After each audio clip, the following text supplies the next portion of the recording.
नमस्कार, दिन भर की बड़ी खबरों में आपका स्वागत है। मैं हूं परवीन शेख।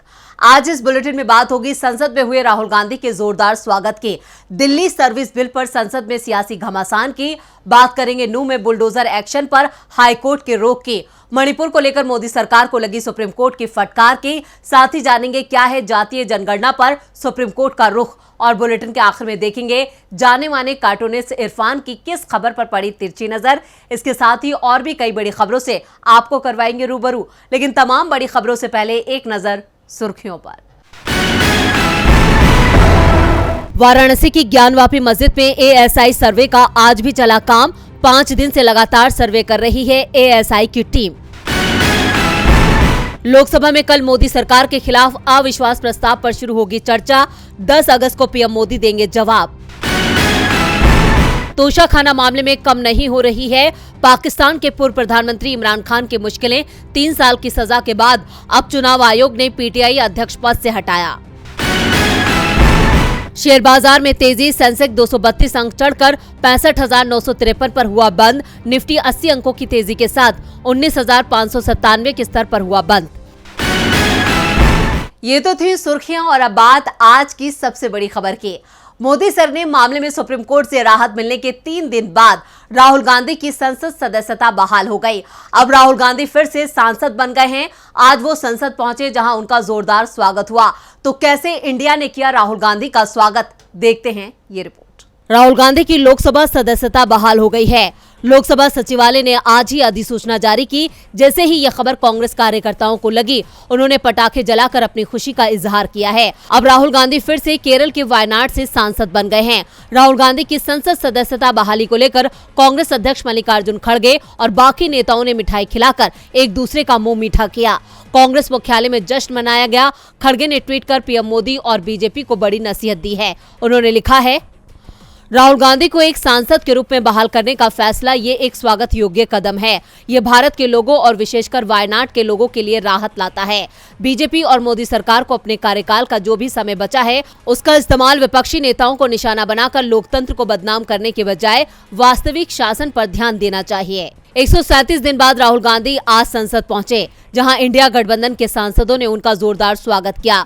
इस दौरान सांसदों ने उनके पक्ष में नारेबाजी भी की। इससे पहले राहुल गांधी ने अपना ट्विटर बायो भी बदल लिया, जिसमें उन्होंने संसद सदस्य लिखा है। लोकसभा सचिवालय से आज सुबह ही राहुल गांधी की संसद सदस्यता बहाली का नोटिफिकेशन जारी किया गया था। संसद सदस्यता बहाल होने के बाद संसद पहुंचे राहुल ने सबसे पहले महात्मा गांधी की प्रतिमा पर फूल चढ़ाए। इसके बाद वो सदन के अंदर गए। राहुल लोकसभा में अपनी कुर्सी पर बैठे ही थे कि 5 मिनट बाद सदन की कार्रवाई स्थगित कर दी गई। वहीं प्रियंका गांधी ने भी राहुल की संसद में एंट्री की तस्वीरें साझा की हैं और इसे सत्य की जीत करार दिया है। वहीं कल राहुल गांधी मणिपुर पर लाए गए विपक्षी गठबंधन के अविश्वास प्रस्ताव पर बोलने जा रहे हैं। अविश्वास प्रस्ताव पर चर्चा की शुरुआत राहुल गांधी ही करेंगे। वो इस पर लोकसभा में दोपहर 12 बजे से बोलना शुरू करेंगे, जिससे बीजेपी में हलचल तेज हो गई है और सबसे ज्यादा परेशान पीएम मोदी हैं। संसद में राहुल गांधी की एंट्री से सियासी घमासान और तेज होने वाला है। वहीं दिल्ली सर्विस बिल पर भी आज संसद में घमासान देखने को मिला। राज्यसभा में बिल को लेकर सत्ता पक्ष और विपक्ष में जोरदार बहस हुई। देखते हैं ये खास रिपोर्ट। लोकसभा में पहले ही पास हो चुके दिल्ली सर्विस बिल को आज सरकार ने राज्यसभा में पेश कर दिया। लोकसभा में तो बीजेपी अकेले ही बहुमत में है, इसलिए वहां इस बिल को उसने आसानी से पास करा लिया। लेकिन राज्यसभा में मामला फंसा हुआ था, मुकाबला बराबरी का था। ऐसे में बिल पर बहस शुरू हुई तो इंडिया गठबंधन ने सरकार की मंशा पर सवाल उठाते हुए उसे घेर लिया। कांग्रेस सांसद अभिषेक मनु सिंघवी ने कहा, इस बिल का सबको विरोध करना चाहिए क्योंकि आज दिल्ली का नंबर है, कल आपका नंबर भी आएगा। ये बिल अलोकतांत्रिक और असंवैधानिक है जो संघवाद का विरोध करता है। आप सांसद राघव चड्ढा ने कहा, लाल कृष्ण आडवाणी और मदन लाल खुराना ने दिल्ली को पूर्ण राज्य के दर्जे के लिए संघर्ष किया। वाजपेयी सरकार संविधान संशोधन बिल लाई जो दिल्ली को पूर्ण राज्य का अधिकार देने के लिए था। अब सरकार जो बिल लाई है वो संविधान और देश का अपमान नहीं है, यह आडवाणी खुराना वाजपेयी का अपमान है। सरकार नेहरूवादी नहीं सही आडवाणीवादी ही बन जाए। आरजेडी सांसद मनोज झा ने बिल का विरोध करते हुए कहा, नेहरू 1956 में नहीं चाहते थे, लेकिन अब 67 साल में कितनी हकीकत बदल गई है। अगर ये प्रयोग सफल हुआ तो कल उन पर भी गाज गिरेगी जो आज तटस्थ होने के नाम पर क्या क्या सोच रहे हैं। विपक्ष ने राज्यसभा में बिल के खिलाफ जोरदार दलीलें रखी, लेकिन बिल का पास होना पहले ही तय माना जा रहा था, क्योंकि वाईएसआरसीपी, बीजेडी और टीडीपी ने बिल का समर्थन कर दिया। संसद से पास इस बिल पर राष्ट्रपति की मोहर लगते ही ये दिल्ली अध्यादेश की जगह लेगा। दिल्ली सर्विस बिल फिलहाल सवालों में है। सवालों में तो बुलडोजर एक्शन भी है।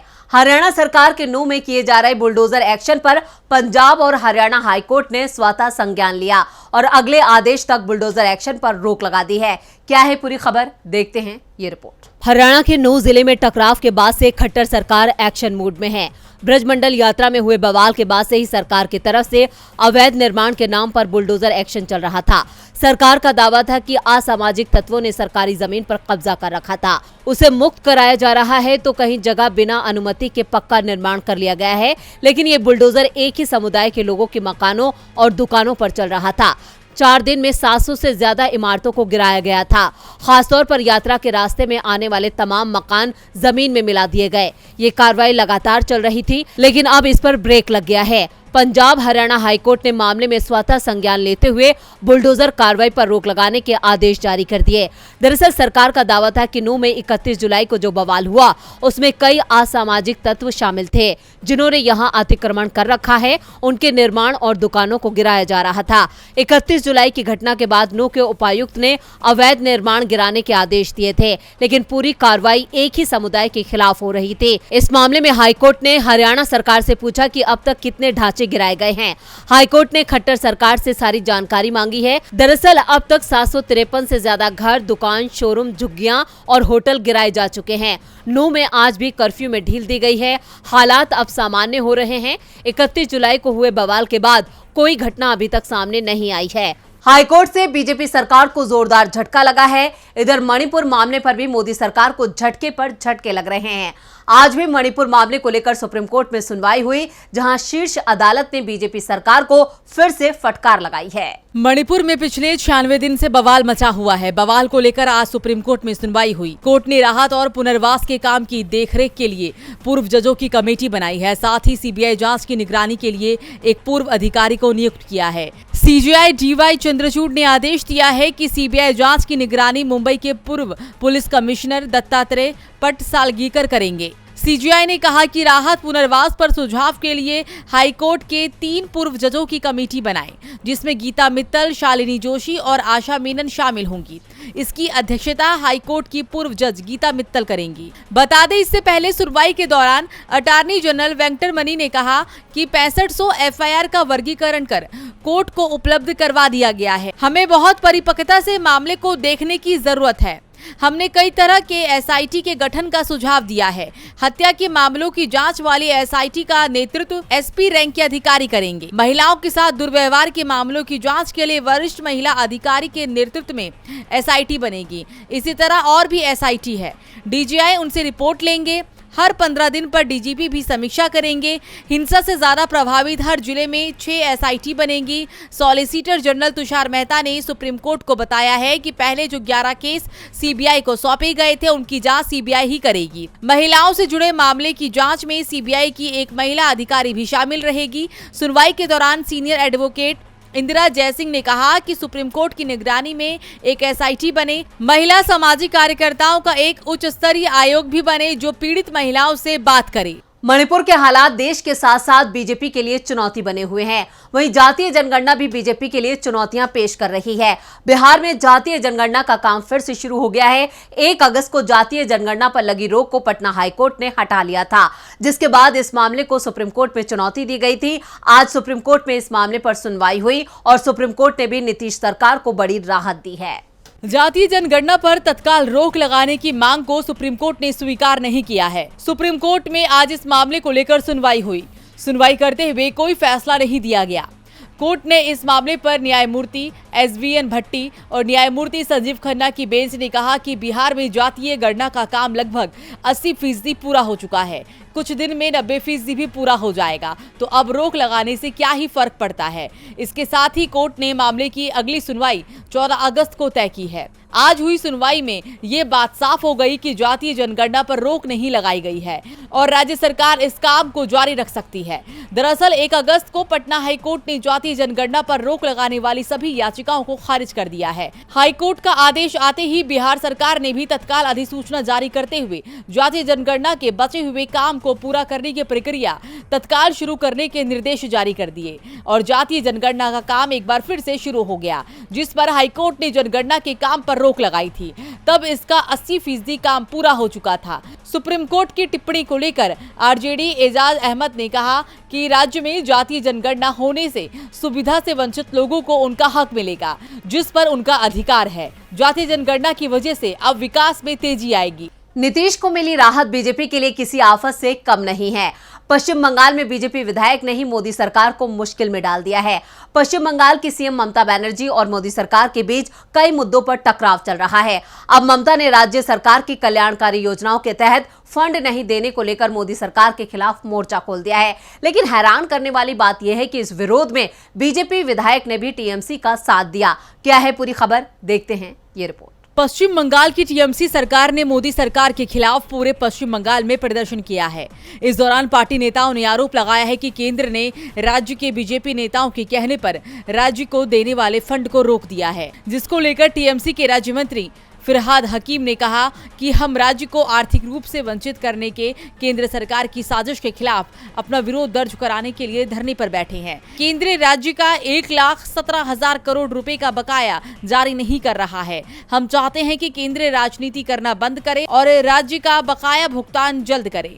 इसको लेकर टीएमसी के सभी नेताओं ने मोदी सरकार पर जमकर विरोध किया। इस बीच गंगारामपुर से बीजेपी विधायक सत्येंद्र नाथ रे ने न सिर्फ दक्षिण दिनाजपुर जिले में टीएमसी के विरोध प्रदर्शन में शामिल हुए, बल्कि उन्होंने मांग का भी समर्थन किया है।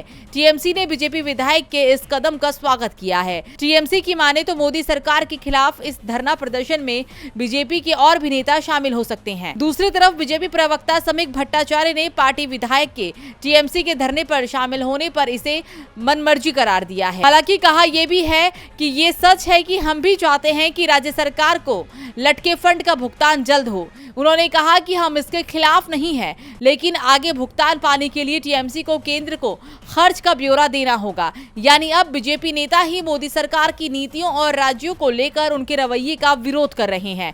और बुलेटिन के आखिर में बात विधानसभा चुनावों में कांग्रेस की बढ़त की। मध्य प्रदेश, छत्तीसगढ़ और राजस्थान सहित 5 राज्यों में विधानसभा चुनावों का ऐलान 10 से 12 हफ्तों में हो जाएगा। छत्तीसगढ़ और राजस्थान की सत्ता पर कांग्रेस का कब्जा है और जो लगातार सर्वे आ रहे हैं उनमें तीनों ही राज्यों में कांग्रेस मजबूत दिख रही है। वहीं बीजेपी की हालत खराब है। कांग्रेस ने भी तीनों ही राज्यों में अपनी मजबूती को देखते हुए अपनी तैयारियों को धार देनी शुरू कर दी है। क्या है पूरी खबर, देखते हैं ये रिपोर्ट। मध्य प्रदेश, छत्तीसगढ़ और राजस्थान में इस साल के आखिर में विधानसभा चुनाव होने हैं। चुनावों को लेकर बीजेपी, कांग्रेस समेत तमाम दलों ने रणनीतियां बनानी शुरू कर दी हैं। कर्नाटक चुनाव की जीत के फार्मूले के आधार पर कांग्रेस इस साल होने वाले चुनावी राज्यों में रणनीति तैयार कर रही है। इन्हीं में से एक है कि समय से पहले उम्मीदवारों के टिकट का वितरण का दांव। 2023 में होने वाले चुनावी राज्यों में स्क्रीनिंग कमेटी का गठन कर कांग्रेस ने जल्द ही अपने सिपहसालारों को चुनावी रण में उतारने के संकेत दे दिए हैं। कांग्रेस ने मध्य प्रदेश, राजस्थान और छत्तीसगढ़ विधानसभा चुनाव के लिए उम्मीदवारों के चयन के लिए टीम गठित कर दी है। मल्लिकार्जुन खड़गे ने केंद्रीय नेताओं को स्क्रीनिंग कमेटी का जिम्मा सौंपा है, तो साथ ही स्थानीय नेताओं को भी शामिल किया है। इतना ही नहीं, चुनावी राज्यों में भी पार्टी नेताओं ने जल्द से जल्द उम्मीदवारों के नाम का ऐलान करने की डिमांड हाईकमान के सामने रखी है। राजस्थान के मुख्यमंत्री अशोक गहलोत तो कई मौकों पर साफ साफ कह चुके हैं, चुनाव से 2 महीने पहले उम्मीदवारों के नामों की घोषणा कर दी जाती है तो सत्ता में वापसी कंफर्म है। आपको बता दें कि कर्नाटक में कांग्रेस ने विधानसभा चुनाव की घोषणा से पहले ही उम्मीदवारों का चयन कर लिया था और आधी से ज्यादा सीटों पर टिकटों की लिस्ट जारी कर दी थी, जबकि बाकी सीटों पर तारीख घोषित किए जाने के बाद ऐलान किया गया था। कर्नाटक की तर्ज पर राजस्थान, मध्य प्रदेश और छत्तीसगढ़ में कांग्रेस टिकट वितरण का फार्मूला तय करने में जुटी है। और चलते चलते देखते हैं जाने माने कार्टूनिस्ट इरफान की किस खबर पर पड़ी तिरछी नजर।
जिस घर से राहुल गांधी की 4 महीने पहले कुर्की हुई थी, आज उसी घर में उनकी वापसी हो गई है। देखना यह है कि संसद में उनके वापस लौट आने के बाद में क्या जीतेगा इंडिया। इरफान जी बहुत बहुत शुक्रिया। तो इस बुलेटिन में इतना ही। देखते रहिए डीबी लाइव। नमस्कार।